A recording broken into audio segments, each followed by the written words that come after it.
Neat ಪ್ರಶ್ನೆ ಪತ್ರಿಕೆ ಸೋರಿಕೆ ಪ್ರಕರಣವನ್ನು ಖಂಡಿಸಿ ಹಾಗೂ ಪ್ರತಿಭಟನೆ ನಡೆಸಿದವರ ವಿರುದ್ಧ ಪೊಲೀಸರು ದೌರ್ಜನ್ಯ ಎಸಗಿದ್ದಾರೆ ಎಂದು ಆರೋಪಿಸಿ ಉಡುಪಿ ಜಿಲ್ಲಾ ಕಾಂಗ್ರೆಸ್ ವತಿಯಿಂದ ಮಂಗಳವಾರ ಬ್ರಹ್ಮಗಿರಿ ವೃತ್ತದಲ್ಲಿ ರಸ್ತೆ ತಡೆ ನಡೆಸಿ ಪ್ರತಿಭಟನೆ ನಡೆಸಲಾಯಿತು.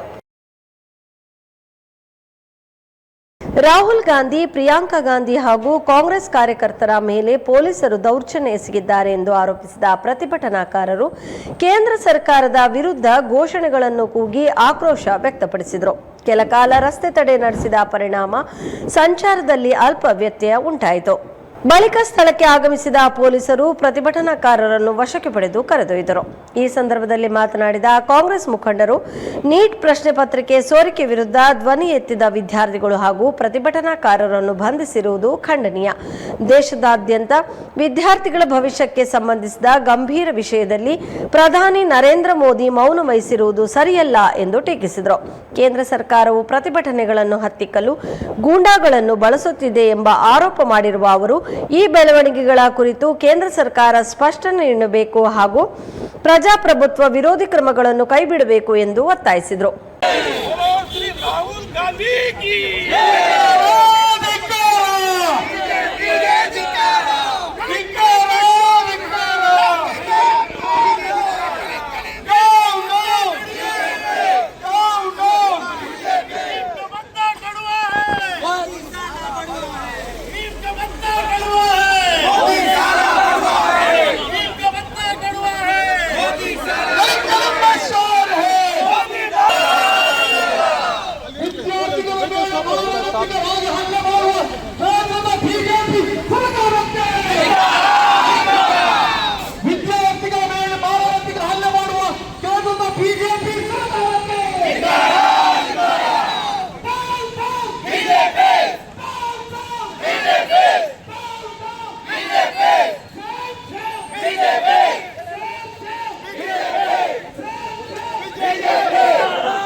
ಧಿಕ್ಕಾರ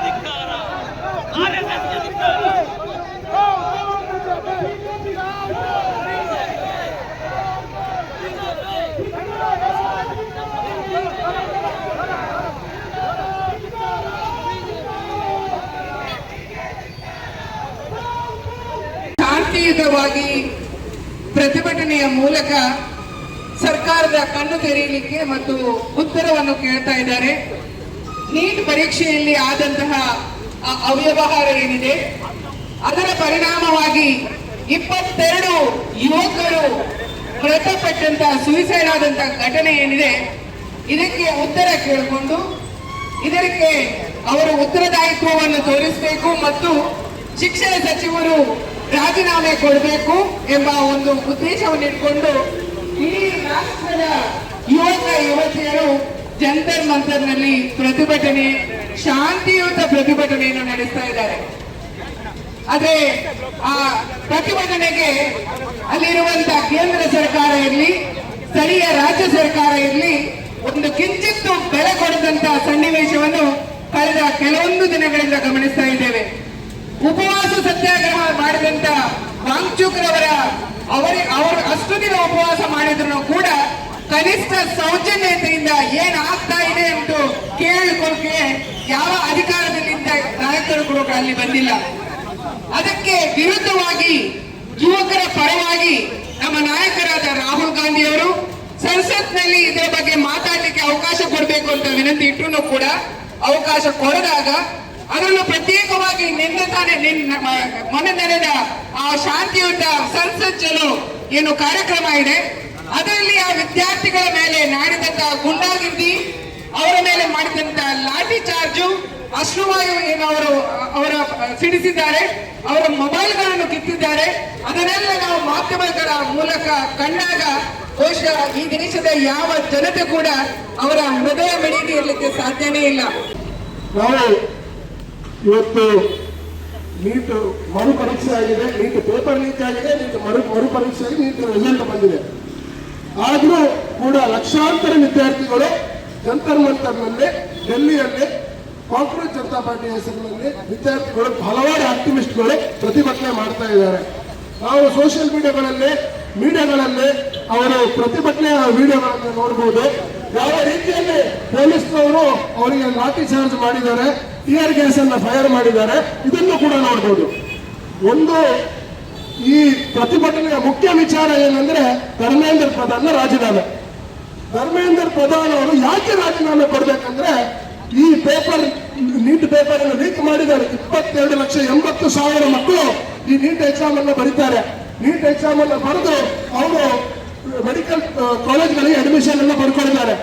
ಈ ಅಡ್ಮಿಷನ್ ಅನ್ನು ಪಡ್ಕೊಳ್ಬೇಕಾದ್ರೆ ಈ ನೀಟ್ ಎಕ್ಸಾಮ್ ಅನ್ನು ಬರೀಬೇಕು. ಈ ನೀಟ್ ಎಕ್ಸಾಮ್ ನ ಪೇಪರ್ ನ ಸತತವಾಗಿ 4 ಬಾರಿ ಸಕ್ಸಸ್ಫುಲಿ ಲೀಕ್ ಮಾಡಿದ್ದಾರೆ ಧರ್ಮೇಂದ್ರ ಪ್ರಧಾನ್ ಅವರು.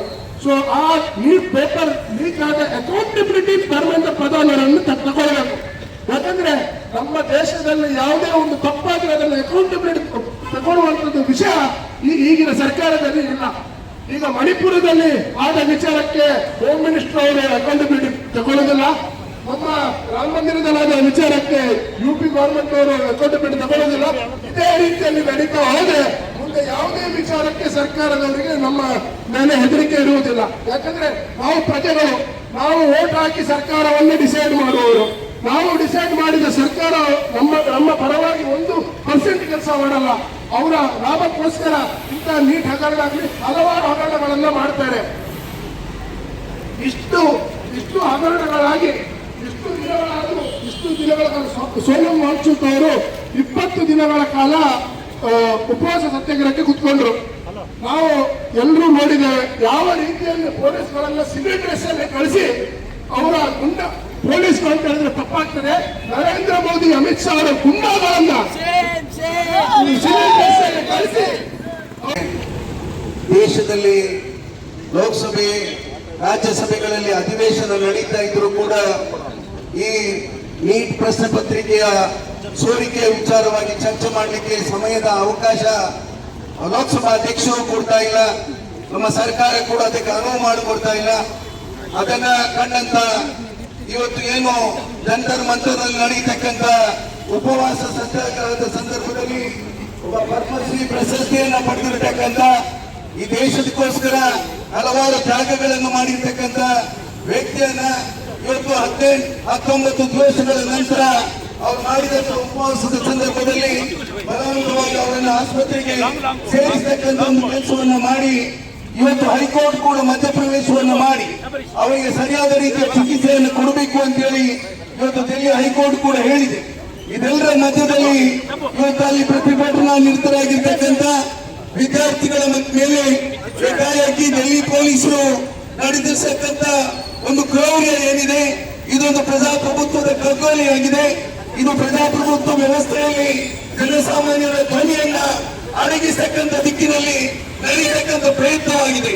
ಇದರ ಈ ದಮನಕಾರಿ ನೀತಿಯನ್ನ ಇವತ್ತು ಕಾಂಗ್ರೆಸ್ ಮಾತ್ರವಲ್ಲ, ಈ ದೇಶದ ಜನತೆ ಸಹಿಸಲಿಕ್ಕೆ ಸಾಧ್ಯ ಇಲ್ಲ.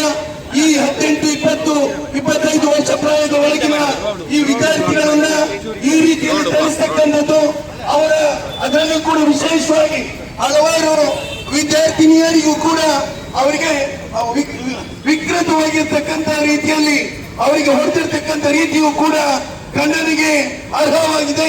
ಇವತ್ತು ಈ ರೀತಿಯ ಒಂದು ದೌರ್ಜನ್ಯ ಯಾವುದೇ ಸರ್ಕಾರ ಇದ್ದಾಗಲೂ ಕೂಡ ನಡೆಯಲಿಲ್ಲ. ಇವತ್ತು ಇಂತಹ ಒಂದು ದೌರ್ಜನ್ಯ ದೇಶದಲ್ಲಿ ನಡೆದು ಹೋಗಿದೆ. ಈ ಕೃತ್ಯಕ್ಕೆ ಈ ದೇಶದ ಪ್ರಧಾನಮಂತ್ರಿಗಳು ಆ ವಿದ್ಯಾರ್ಥಿಗಳ ಮೇಲೆ ಕ್ಷಮಾಪಣೆಯನ್ನು ಕೋರಬೇಕು. ಮಾತ್ರ ಅಲ್ಲ, ಇವತ್ತು ತಕ್ಷಣ ಏನು ನಮ್ಮ ಪ್ರಧಾನಮಂತ್ರಿಗಳಿದ್ದಾರೆ, ಶಿಕ್ಷಣ ಸಚಿವರು ರಾಜೀನಾಮೆಯನ್ನ ಕೊಡಬೇಕಾಗಿದೆ. ಮಾತ್ರವಲ್ಲ, ಈ ರಾಜೀನಾಮೆಯನ್ನ ಕೊಡುವುದರ ಮೂಲಕ ಆ ಪ್ರತಿಭಟನಾರರಿಗೆ, ಈ ದೇಶದ ಯುವಕರಿಗೆ ಅವ್ರಿಗೂ ಒಂದು ರೀತಿಯಲ್ಲಿ ಬೆಂಬಲವನ್ನು ಕೊಡಬೇಕು ಅಂತ ಹೇಳಿ ಕೂಡ ಒತ್ತಾಯಿಸುವುದರ ಜೊತೆಯಲ್ಲಿ ಈ ರೀತಿಯ ಒಂದು ದೌರ್ಜನ್ಯ ಇವತ್ತೆಂದು ನಡೆಯಬಾರದು. ಯುವಕರ ಕಣ್ಮೇಲೆ ವಿದ್ಯಾರ್ಥಿಗಳ ಒಂದು ಮುಂದಾಳತನ ಕೊಡತಕ್ಕಂತ ಒಬ್ಬ ಧೀಮಂತ ನಾಯಕ ರಾಹುಲ್ ಗಾಂಧಿ ಅವರು ನಿನ್ನೆ ಸಾಯಂಕಾಲ ನಮ್ಮ ದೆಹಲಿಯ ಪೊಲೀಸರ ಒಂದು ದೌರ್ಜನ್ಯದಿಂದ ಇವತ್ತು ಅವರನ್ನು ಬಂಧಿಸಿ ಇವತ್ತು ಅವರಿಗೆ ಕಷ್ಟ ಕೊಟ್ಟಂತ ಒಬ್ಬ ಒಂದು ನಾಯಕರ ಪರವಾಗಿ ಇವತ್ತು ನಾವೆಲ್ಲ ಇವತ್ತು ಸೇರಿದ್ದೇವೆ. ನನ್ನೊಳ್ಳೆ ಬಂಧುಗಳೇ, ನಮಗೆ ಗೊತ್ತುಂಟು, ಕಳೆದ ಹಲವಾರು ಬಾರಿ ನಾವು ಪ್ರತಿಭಟನೆ ಮಾಡಿದ್ದೇವೆ. ವಿದ್ಯಾರ್ಥಿಗಳ ಏನು ನೀಟ್ ಎಕ್ಸಾಮ್ ಅಲ್ಲಿ ಆದಂತ ಏನು ಪ್ರಶ್ನೆ ಪತ್ರಿಕೆ ಸೋರಿಕೆ ವಿಚಾರದಲ್ಲಿ ಸಾಕಷ್ಟು ಇವತ್ತು ಇಲ್ಲಿ ನಾವು ಪ್ರತಿಭಟನೆ ಮಾಡಿದ್ದೇವೆ. ಆದ್ರೆ ಆ ಪ್ರತಿಭಟನೆಯ ನಂತರ ಇವತ್ತು ನಮ್ಮ ದೆಹಲಿಯ ಜಂತರ್ ಮಂತರಲ್ಲಿ ನಮ್ಮ ಒಬ್ಬ ಪರಿಸರವಾದಿಯಾದ ವಾಕ್ಚುಂಗ್ ಅವರು ಸೋನಂ ವಾಕ್ಚುಂಗ್ ಅವರು ಕಳೆದ 18-20 ದಿವಸದಿಂದ ಅಮಾನತ ಉಪವಾಸ ಸತ್ಯಾಗ್ರಹ ಮಾಡ್ತಾ ಇದ್ದಾರೆ. ಅದು ಯಾವುದೇ ರೀತಿಯ ಪ್ರಚೋದನೆ ಮಾಡಿದ್ರೆ ಕೇವಲ ಏನು ಒಂದು ಸೌಮ್ಯ ರೀತಿಯ ಒಂದು ಪ್ರತಿಭಟನೆ ಮಾಡ್ತಾ ಇರುವಾಗ ಇವತ್ತು ಅವರನ್ನು ಬಲವಂತವಾಗಿ ಅವರನ್ನು ಅಲ್ಲಿ ಕಳಿಸಿದ್ರು. ಅದರ ನಂತರ ಸುಮಾರು 50,000ಕ್ಕೂ ಮಿಕ್ಕಿ ವಿದ್ಯಾರ್ಥಿಗಳು ಇವತ್ತು ರಸ್ತೆ ಬದಿಯಲ್ಲಿ ಒಂದು ಗಾಂಧಿವಾದದಲ್ಲಿ ಒಂದು ಏನು ವಿಶ್ವಾಸ ಮಾದರಿಯಲ್ಲಿ ಮಾಡಿಕೊಂಡು ಇವತ್ತು ಸತ್ಯಾಗ್ರಹ